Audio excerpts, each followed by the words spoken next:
ఎప్పుడైతే ఆయన పేరు చారిత్రకంగా నిలబడిపోయింది అనుకున్నామో అటువంటి చరిత్రని షర్మిల తిరగరాసిందండి.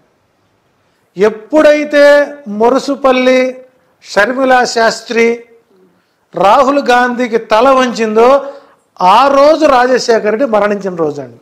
ఎప్పుడైతే ఒక వ్యవస్థలో తన తల్లిదండ్రులకు అవమానపరిచిన హతమార్చిన వ్యక్తులతో చేయి కలిపిందో ప్యాకేజీల కోసం, నీ మొగుడు సమర్థవంతుడైతే నీ బతుకెలా ఎందుకుంటుంది? ఇక్కడంతా ఏంటి? స్వార్థజనితమైనటువంటి జీవితాలు ఇవి. సో కాబట్టి షర్మిల డిపాజిట్ కూడా అక్కడ రాదు, మరొక అవమాన భారంతో వెనుతిరగాల్సింది. ఈసారి వైసీపీకి ఎన్ని సీట్లు వచ్చే అవకాశాలు ఉన్నాయి? 107 నుంచి 115, ఇంకా వస్తే ఇంకో 10 వస్తాయేమో. అంటే ఇది కూడా మీ స్ట్రాటజీ ప్రకారం చెప్తున్నారా, ఆస్ట్రాలజీ ప్రకారం చెప్తున్నారా? రెండు కలుపుతానండి. ఆంధ్రప్రదేశ్ తెలుగు రాష్ట్రాల్లో ఉన్న ఏకైక మేధిని జ్యోతిష్యుడు నేను ఒక్కడినే. Open challenge. ఎంత సంఖ్య చెప్పారు ఇందాక? 107 నుంచి 115. ఇది తప్పితే నేనే జూన్ 4 ఇక్కడికి వస్తాను. నేను జూన్ 4న కౌంటింగ్ రోజున క్యూబ్ టీవీలో కూర్చుంటాను. ఆరో తెలిసిపోతుంది కదా. చంద్రబాబు నాయుడు అన్ని సర్వేసులు కూడా ఏం చెబుతున్నాయండి? చంద్రబాబు నాయుడికి మెజారిటీ తగ్గుతుంది అని చెబుతున్నారు. కారణం వారికి తెలిసి ఓడిపోతున్నారని. నేను ఓపెన్ చెబుతున్నాను, ఓడిపోతున్నాను. ఒక అనలిస్ట్ తాను తీసుకున్నటువంటి లైనప్ మారకూడదండి. గుడివాడ నుంచి కొడాలి నాని ఓడిపోతారనే ప్రచారం సాగుతుంది, దాని గురించి మీరు? 13,600 ఓట్లపై మెజారిటీతో గుడివాడలో నాని గెలుస్తున్నాడు. తెలుగుదేశం పార్టీ పూర్తి పేరు పలకలేరు, తన పేరు తాను చెప్పుకోలేడు. మేము ఆ రోజున తెలుగుదేశం పార్టీ మీటింగ్ పెడితే బాబో 300 రూపాయలు ఇచ్చి మేము నుంచున్నాం రోడ్డు మీద. సార్ 300 ఇస్తాను సార్, లోపల కూర్చోండి సార్. అక్కడ గుడివాడలో నానికి మాస్ ఫాలోయింగ్ ఉంది. కానీ కొడాలి నాని చూసి అక్కడ ఓటేయట్లేదండి. రాజశేఖర్ రెడ్డి అనేటువంటి వ్యక్తి ఆనాడు కొడాలి నాని తెలుగుదేశం పార్టీలో ఉన్నప్పుడు, తాను సీఎంగా ఉన్నప్పుడు అక్కడ నీటి ఎద్దడిని తీర్చినటువంటి ఏకైక భగీరథుడు గుడివాడ ప్రజలకు వైఎస్ రాజశేఖర్ రెడ్డి. కొన్ని వందల కుటుంబాలకి, వేల కుటుంబాలకి వాటర్ సప్లై చేశారండి. నీళ్ళు ఇచ్చిన వాడు ధర్మాత్ముడు అంటారు, దేవుడు అంటారు. అవును. ఈ రోజున గుడివాడలో నీటి ఎద్దడి లేకుండా పోయిందంటే దానికి కొడాలి నాని యొక్క ప్రోత్సాహం, రాజశేఖర్ రెడ్డి యొక్క సహకారం. Right sir. జాతకం ప్రకారంగా పవన్ కళ్యాణ్ గారి రాజకీయ భవిష్యత్తు ఎలా ఉండబోతుంది? అసలు పిఠాపురంలో ఆయన గెలుపుందా? గెలవడు, స్ట్రైట్ మాట. ఆయన కూటమిలో ఆయన తప్ప ముగ్గురు గెలుస్తారండి. ఎవరండి? పవన్ కళ్యాణ్ తప్ప ఒక ముగ్గురు గెలుస్తారు. అది వాళ్ళ సొంత ఇమేజ్తో. అందుకే బాబు మీరు రాకండి మేము చూసుకుంటామని చెప్పంటున్నారు. నిన్న దామచర్ల జనార్దనం ఒంగోలులో నారా లోకేష్ యూత్తో యువగళం పెట్టాడు. మళ్ళీ పబ్లిక్ పిల్లల యువత ఎక్కడెక్కడ ఉందండి? ఓపెన్గా స్టేట్మెంట్ ఇచ్చారు. ఇప్పుడు సెలవులు వచ్చాయి, లేకపోతే హాల్ నిండేది. ఎవరు? దామచర్ల. అర్థం ఏంటి? అక్కడ ఎవరు లేరని. ఏదో ర్యాంప్ వాక్ ఏదో ఉంచాడు, క్యాట్ వాక్. ఆ క్యాట్ వాక్ చేయడానికి అక్కడ పబ్లిక్ లేరు, ఈయన అందాన్ని చుట్టానికి కూడా. కాబట్టి పవన్ కళ్యాణ్ అనే వ్యక్తి రాజకీయ సమాధి అయిపోయింది. రేపొద్దున సినిమా రంగానికి కూడా ఆయన దూరంగా ఉండే అవకాశాలు బలకుంటాయి. చివరికి హరిలో రంగ హరి చెప్పు కూర్చోటమే. సో రాజకీయ భవిష్యత్తు అనేది తనకు తానుగానే ఒకటి గుర్తుపెట్టి మనం ఎవరూ చెప్పక్కర్లేదండి, మనం ఎవరు చెప్పక్కర్లేదు. చంద్రబాబు నాయుడు గారే పవన్ కళ్యాణ్కి రాజకీయ సమాధి చేస్తున్నాడు. ఆ వర్మ గారేతోనే పవన్ కళ్యాణ్ని సమాధి చేయిస్తున్నాడు. పవన్ కళ్యాణ్ గెలిస్తే వర్మకి ఏముంటుంది అక్కడ? కాబట్టి వర్మ గారికి ఏం చెప్పాడు? నువ్వు పవన్ కళ్యాణ్ ఓడించుకొని రా, నీకు ఎమ్మెల్సీ ఇస్తా. దట్స్ ఇట్, అంతే. జగన్ గారు మరోసారి అధికారంలోకి వస్తే రాష్ట్రం ఎలా ఉండిపోతుంది? రైట్, మంచి ప్రశ్న. 2 సంవత్సరాల కరోనా సమయంలో కూడా ఆర్థిక ఇబ్బందులున్న సమర్థవంతంగా నడుపుకొచ్చాడు. ఏమన్నా ఒక మాట, ఒక చిన్న లాజిక్ చెప్తాను. అంత్యోదయ పథకం ఉంది కేంద్ర ప్రభుత్వం. దేనికోసం పెట్టింది? ప్రభుత్వం ద్వారా అందవలసినటువంటి పథకాలు ఏవైతే ఉన్నాయో దేశం చివరకు అందాలి. ఇక్కడ సంక్షేమము, స్వస్థత. ఫస్ట్ దారిద్ర్య దిగువ రేఖ నుంచి గ్రాఫ్ పెంచాలా. విజయవాడలో BRTC రోడ్లో గత 5 సంవత్సరాల క్రితం దరిదాపు ఆ రోడ్లో 5-6 వేల మంది పడుకునేవాళ్ళండి యాచకులు. 5-6 వేల మంది పడుకుంటారు. ఈ రోజున మనం చూస్తే, గట్టిగా చూస్తే 10 మంది పడుకోవట్లేదు. వాళ్ళకి కూడా వసతులు ఏర్పాటు చేశాడు. కానీ ఇక్కడ బడుగు బలహీన వర్గాలని బలవంతపు వ్యక్తులుగా మార్చాడు. ఈ రోజున వాళ్ళు కూడా తల పైకెత్తుకొని రాజ్యాంగబద్ధ పదవుల్లో అగ్రవర్ణాల వారితో పోటీ పడే విధంగా తీసుకొచ్చాడు. బడుగు బలహీన వర్గాల పిల్లలు 3rd క్లాస్ నుంచి టెట్ క్లాసులు, చక్కటి ఇంగ్లీష్, IB చదువుతున్నారు. అగ్రవర్ణాల పిల్లల కంటే బడుగు బలహీన వర్గాల పిల్లలు భాష మాట్లాడుతూ ఐక్యరాజ్య సమితి దాకా పిల్లలు వెళ్ళారు అని అంటే అది అభివృద్ధి కాదు అని అంటారా? ఆడపిల్లలు స్కూల్కి హోందాగా వెళ్తున్నారు, ధైర్యంగా వెళుతున్నారు. వాళ్ళకి పూర్తి స్థాయిలో సంరక్షణ ఇచ్చాడు, మంచి ఆహారం ఇచ్చాడు. ఒక కుటుంబంలో ఒక ఎడ్యుకేటర్ తయారైతే ఆ కుటుంబం అభివృద్ధి కాదా? నేను ఒకటే అప్పీల్ చేస్తానండి. నేను అమిత్ షా మాట్లాడారు, తెలుగు భాష నశించిపోయింది తెలుగుదేశం. ముందు నువ్వు తెలుగు భాష నేర్చుకునిరా అంటే, తెలుగు భాష గురించి నీకు తెలియనప్పుడు ఎట్ట మాట్లాడతావు? మరి నువ్వు ఇంగ్లీష్ ఎందుకు మాట్లాడతావు? తెలుగు ఆంధ్రప్రదేశ్ తెలుగు మాట్లాడాలి కదా. అంటే ఇంగ్లీష్ ఎలా ఉంటే చంద్రబాబు నాయుడు ఇంగ్లీష్ మాదిరిగా ఉండాలి, లేకపోతే లోకేష్ గారు ఇంగ్లీష్ భాషలా ఉండాలి. I am going to bazaar, I see a పాము, బట్ అయితే కొట్టేవాడిన కానీ దుడ్డు కర్రా చేయమే నహి హై. ఇది ఇంగ్లీష్, రెపటెక్స్ ఇంగ్లీష్.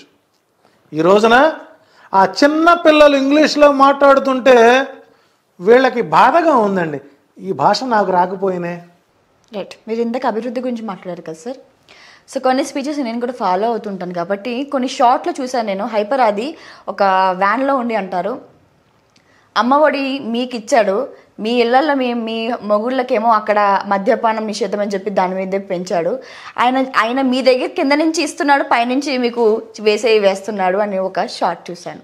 సో అభివృద్ధి ఆయన అధికారంలోకి ఎంటర్ అవ్వగానే మద్యపానం నిషేధం అని అన్నాడు. ఇప్పటి వరకు అది అవ్వలేదు. ఇంకా చీప్ బ్రాండ్స్ పెట్టి మీ మొగుళ్ళని హతమారుస్తున్నాడు, ఇండైరెక్ట్గా ఆయన చంపుతున్నాడు అనేసి అంటారు. డైఫర్ అది అసలు ఇంతకీ వాడి బ్యాక్గ్రౌండ్ ఏంటి, వాడి క్యారెక్టర్ ఏంటి, వాడు ఏ స్టేజ్ నుంచి వచ్చాడు? రెండోది, ఒరే పిచ్చిముండ అక్కడక అమ్మ ఒడి పథకం పెట్టింది అది కేవలం ఆడవాళ్ళ అకౌంట్లోకి వెళ్తున్నటువంటి జ్ఞానం కూడా నీకు తెలియపోతే ఎట్లాగా? నేనే క్యాష్ వెళ్తల్లా. అవును, ఆడవాళ్ళ అకౌంట్లో డబ్బులు ఈ రోజులో ఏ ఆడమనిషి తన మొగుడికి ఇస్తుందండి? So rare. దాచుకుంటున్నారు. ఈ డైఫర్ ఆదికి కూడా అమ్మఒడి పథకం ఎందుకు పెట్టారో తెలుసుకునే జ్ఞానం లేనటువంటి ఒక పశువాడు. ఎందుకు పెట్టాడంటే, తల్లిదండ్రులు ఆర్థిక పరిస్థితిలో ఉంటే 500 రూపాయలు మగవాడికి, 200 రూపాయలు ఆడవాళ్ళకి, పిల్లలకి 100 రూపాయలకి కూలికి పనులకు వెళ్తుంటే ఓదార్పు యాత్రతో పాటు పాదయాత్ర చేసినప్పుడు చేలల్లో పిల్లలు, రే నీ దరిశిలో పాదయాత్రకు వచ్చినప్పుడారా తెలుసుకో, ముందు వచ్చినప్పుడు కూర్చోబెట్టి ఇంత చిన్న పిల్లలు ఎందుకు పనులు చేస్తున్నారంటే అప్పుడు క్యాలిక్యులేషన్ వేశారు. సో వీళ్ళు స్కూల్స్కి ఎప్పుడైతే దూరం అవుతున్నారు, ఎడ్యుకేషన్ దూరం అవుతున్నారు, అవును, ఈ కూలీ డబ్బులు ఏవైతే ఉన్నాయో అదే ప్రభుత్వం ఇస్తే వాళ్ళు సంపాదించేది వాళ్ళకు ఒక ఆసరాగా వస్తుందనే ఉద్దేశంతో పెట్టిన పథకం. పిచ్చిముండా కూడా తెలియకపోతే ముందు నువ్వు తెలుసుకో, మీ ఊళ్ళో తిరుగు, నీకు ఈ రోజు కారు వచ్చింది, ఈ రోజు నీకు వచ్చింది, అంతకుముందు నీ బతికేంటి? దరిశిలో, నీ ప్రకాశం జిల్లాలో నీది నాది ఒకే ఊరు. వాడేదో ప్రాసల కోసం వాడతారు. ఎదుటి వాడిని క్రిటిసైజ్ చేసి రోత కామెడీ ఇచ్చి రోత మనుషులుగా మారేటువంటి ఈ పనికి మాలినోడి మాటలు కూడా మనం నమ్మాల్సిన అవసరం లేదండి. వాడికి ఏం తెలుసా అండి? నీ ఇంట్లో నీ చెల్లో నీ అక్కో ఈ రోజున ఒక ప్రభుత్వ స్కూల్ చదువుతుంటే, ఒకప్పుడు ఆడపిల్ల స్కూల్కి వెళితే ఈ జాకెట్ల మీద కుట్లు కుట్టించుకొని తన శరీర అవయవాలను దాచుకొని భయంగా వెళ్ళేవాళ్ళు. ఈ రోజున జగన్ అనేటువంటి వ్యక్తి వచ్చిన తర్వాత విద్యా కానుక కింద శరీరం ఏ అవయవాలు కనపడకుండా వస్త్ర ఆచ్ఛాదన ఇచ్చి మంచి భోజనం పెట్టి, ఒకప్పుడు ఆడపిల్ల మూత్రానికి పోవడం ఎంత బాధపడేదంటే చెట్ల కోసం చాటుకు వెళ్ళేవాళ్ళు. ఈరోజు సగర్వంగా వాళ్ళ ఇంట్లో వాళ్ళు పోతున్నట్టు పోతున్నారు. అది నీ కంటికి కనపడేదా డైఫర్? అది నువ్వు మాట్లాడతావా? నువ్వెంత, నీ బతుకెంత? నువ్వంత మగోడవైతే మనగాడవైతే వైసీపీ పార్టీ విమర్శించే స్థాయి నీకుంటే తాడేపల్లి సీఎంఓ టోల్ గేట్ మీద చేయి, నా దమ్మెంటు చూపిస్తా నీకు. ఇతను ట్రై చేశాడు దర్శి సిటీ కావాలని, నేను తక్కువడం కాదండి. ఇప్పుడు ప్రచారం చేస్తుంది. మరి మధ్యలో ఎందుకురా అన్ని రోజులు ఫోన్ ఆపేసుకున్నావు? సభలో వాగాడు ఇట్టాగే. అంటే సజ్జల రామకృష్ణారెడ్డి గడ్డం గీర్చుకున్న వయసు లేదు నీది.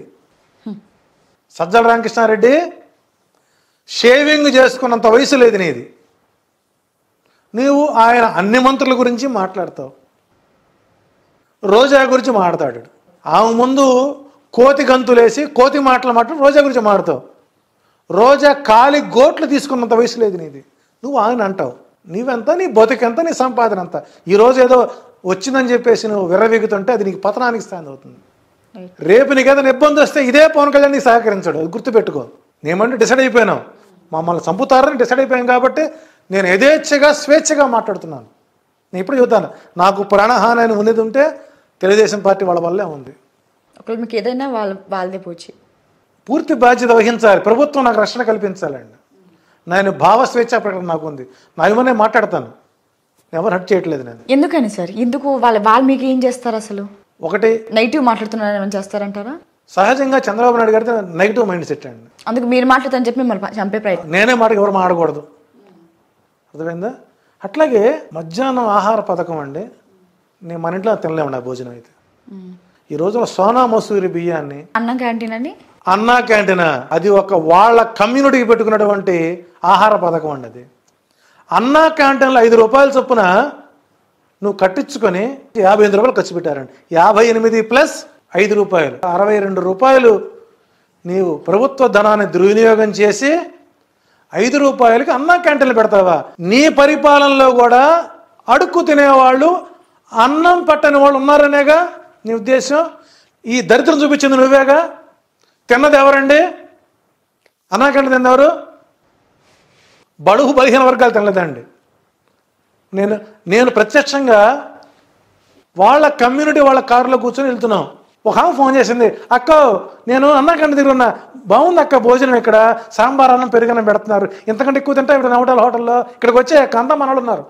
నీ వాళ్ళు తిన్నారు అన్న క్యాంటీన్లో, నీ వాళ్ళ కోసం పెట్టుకున్నావు అన్న క్యాంటీన్లో, నీ జన్మభూమి కౌంటర్ కోసం పెట్టావు అన్న క్యాంటీన్లో. 5 బడుగులు తింటే 95 మంది నీ వాళ్ళు తిన్నారు, నీ వాళ్ళకి నువ్వు పెట్టుకున్నావు. ఎందుకు సార్ అక్కడ తిరిగే బీద వాళ్ళు కాకపోతే లేదా మేము మిడిల్ క్లాస్ వాళ్ళు కూడా ఒకటి గుర్తుపెట్టుకోండి, విజయవాడలో అలంకార టాకీస్ దగ్గర రోజుకి కొన్ని వందల మందికి ఉచితంగా అన్నం పెట్టేవాళ్ళు ఉన్నారండి. వాళ్ళు ఉచితంగా పెట్టారు, 5 రూపాయలు తీసి పెట్టావు. నువ్వు గొప్ప, వాళ్ళు గొప్ప. ఇందాక మనం ఆ మాటలో కట్ అయింది, మీకు ఎందుకు ప్రాణహాని ఉంది టీడీపీ వల్ల? అంటే చంద్రబాబు ఓడిపోతాడని చెప్పాను, చంద్రబాబు ఓడిపోతున్నాడని చెప్పాను. ఓడిపోతున్నందుకే మిమ్మల్ని చంపుతారు, టార్గెట్ చేశారండి, రిక్కిలు పెట్టారు. ఎలాంటి ఎదుర్కొన్నారు వాళ్ళ వల్ల మీరు? నేనే ఛాలెంజ్ ఇచ్చా, టీడీపీ ఆఫీస్ దగ్గర వచ్చి నుంచుంటా, చంద్రబాబు నాయుడు గారి హెరిటేజ్లోని బటర్ మిల్క్ తాగుతూ నుంచుంటా, చంపేవాళ్ళు చంపండి.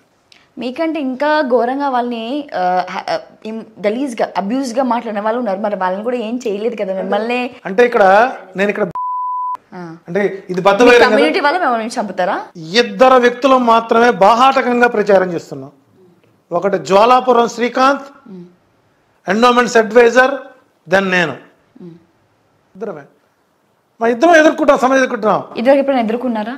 2004 సంవత్సరంలో వైఎస్ రాజశేఖర రెడ్డి గారు గెలుస్తున్నారు అన్నప్పుడు మలక్పేటలో నా ఆఫీసులో ధ్వంసం చేసిన వాళ్ళు టీడీపీ కార్యకర్తలు కాదా?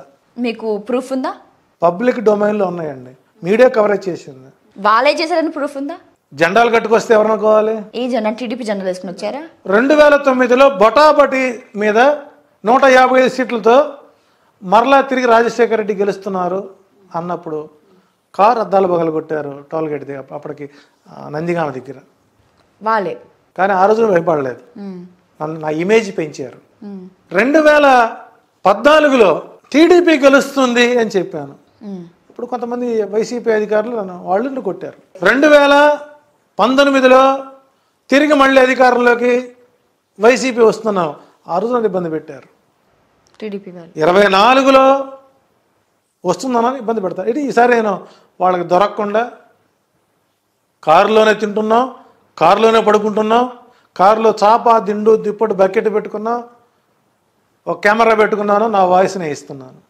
రైట్. వైసీపీ వాళ్ళు కొట్టారని ఇందాక అన్నారు, మరి మళ్ళీ ఇప్పుడు మీరు వైసీపీకి సపోర్ట్ చేస్తున్నారు. ఎవరికి నొప్పి వస్తే వాళ్ళు కూడా సహజం అండి. అది ఈ రోజున నాకు అవకాశం వచ్చింది అంటే నేను అన్ని పార్టీ అతీతుడిగా ఉంటాను. నేను ఇప్పుడు నేను చెబుతున్నప్పుడు అయ్యా నీకు ఇబ్బందికరంగా ఉందని మంచి మాట చెప్పినప్పుడు నువ్వు దాన్ని మార్చుకోకపోతే నీ తప్పు. అక్కడ స్పీడ్ లైన్ ఉంటుంది, అవును, 80 కిలోమీటర్ స్పీడ్తో వెళ్ళమంటారు, 120 పోతే అక్కడ ఇబ్బందికరమైన ఇండికేషన్ ఇచ్చారు నీకు, దాన్ని మీరు ఎందుకు పాజిటివ్గా తీసుకోవటం లేదు అంటే మీకు వ్యతిరేకంగా మాట్లాడితే వాళ్ళని హతమారుస్తూ ఉంటారు. ఇది నీ పార్టీ యొక్క లైనప్. రైట్. సో కాబట్టి ఏదైనా చేయని సిద్ధం, జగన్ సిద్ధం, నేను సిద్ధం దేనికైనా సరే. సో కాబట్టి ఇక్కడ డైఫర్ ఆది గురించి మనం చాలా తక్కువ మాట్లాడుకుంటున్నాం, చాలా ఎక్కువ మాట్లాడుకున్నాం ఆయన గురించి. ఎందుకంటే అతను పెద్దవాడిని చేయకూడదు మనం. వాడేవాడండి ఎదుటి వాడి పర్సనాలిటీ మీద రొచ్చు జోకులేసుకున్నవాడు కూడా వాడు రైటరు, వాడు ఒక యాక్టర్. అది మన దౌర్భాగ్యం. జనాలు ఎంటర్టైన్మెంట్ చేస్తున్నారు కాబట్టి ఆయన ఎంటర్టైన్ అవుతున్నాడు. వాడి మాట్లాడినవాడు వీళ్ళంతా నీతిగా ఆలోచించాలి. అలాంటి వాళ్ళని సభ్య సమాజం ప్రోత్సహించకూడదండి. కాబట్టి డైఫర్ ఆది మాటలు నా దృష్టిలో వర్గం చెప్పాలంటే ఆడ గజ్జి కుక్క అని చెబుతాను నేను, పిచ్చి కుక్క. సార్ ఇంకా చివరిగా రోజా గారి గెలిపోవటం గురించి చెప్పండి. సో రోజా గారు ఒక 1 week back half an hour మీట్లో కొన్ని నిమిషాలు చెప్పుకొచ్చిన గ్రహ ఫలితాలు గోచార ఫలితాలు వ్యతిరేకంగా ఉన్నప్పుడు దైవ బలం సహకరిస్తుంది. సో ఇక్కడ అకాల్డెడ్ సైన్స్ పూర్తి స్థాయిలో సహకరిస్తుంది. సో వ్యతిరేకత అనేటువంటిది వ్యతిరేకం ఉన్నదన్నోడు పోలింగ్ బూత్లో ఓటేయడు, ఆడు ఓట్లు లేనోడే మాట్లాడతాడు అక్కడ. సో కాబట్టి ఇక్కడ రోజా గతం కంటే మెరుగైనటువంటి ఓటు శాతంతో అంటే లాస్ట్ రౌండ్లో గెలిచే అవకాశాలు ఉన్నాయి, ఇబ్బంది ఏం లేదు. అంబటరాంబాబు గారు వారం క్రితం ఒక ఛానల్కి ఇస్తూ అతను ఓడిపోతున్నాడని చెప్పాను. మా పవన్ కళ్యాణ్ పుణ్యమా అని అంబటరాంబాబుని కూడా గెలుపుకు అవకాశాలు దగ్గర తీసుకొచ్చాడు.